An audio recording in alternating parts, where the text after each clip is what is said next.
അപ്പോൾ എല്ലാവർക്കും ഹെൽത്തി ആയിട്ടിരിക്കണം എന്ന് ഭയങ്കര ആഗ്രഹമായിരിക്കും അല്ലേ.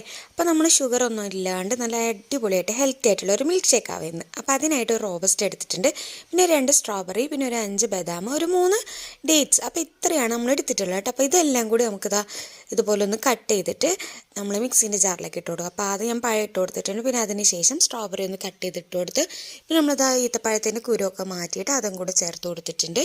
പിന്നെ നമ്മൾ നേരത്തെ എടുത്ത് വെച്ചിട്ടുള്ള ബദാമും കൂടി ഇതിലേക്ക് ഇട്ട് കൊടുക്കുക കേട്ടോ.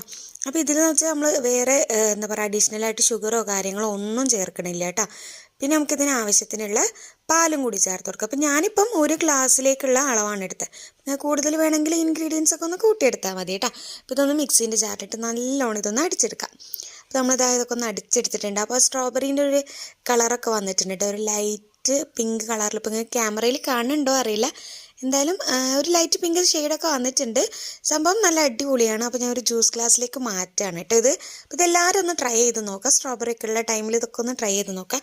ഭയങ്കര ഹെൽത്തിയാണ്, നമുക്ക് കുട്ടികൾക്ക് കൊടുക്കാനും വലിയവർക്കൊക്കെ നല്ല അടിപൊളി റെസിപ്പിയാണ് കേട്ടോ. അപ്പോൾ എന്തായാലും എനിക്ക് പേഴ്സണലി ഭയങ്കര ഇഷ്ടപ്പെട്ടു. നിങ്ങളെല്ലാവരും ഇത് ട്രൈ ചെയ്ത് നോക്കിയിട്ട് എങ്ങനെയുണ്ടെന്നൊന്ന് കമൻറ്റ് കൂടി ചെയ്യുക. അപ്പോൾ ഇന്നത്തെ നമ്മളൊരു കുഞ്ഞു വ്ളോഗ് ഇത്രയേ ഉള്ളൂ. ഇഷ്ടപ്പെട്ടേ നമ്മൾ ചാനൽ സബ്സ്ക്രൈബ് ചെയ്ത് സപ്പോർട്ട് ചെയ്യുക. അതുപോലെ ലൈക്ക് ചെയ്യാനും ഷെയർ ചെയ്യാനും കമൻറ്റ് ചെയ്യാനും മറക്കണ്ട. അപ്പോൾ ബൈ.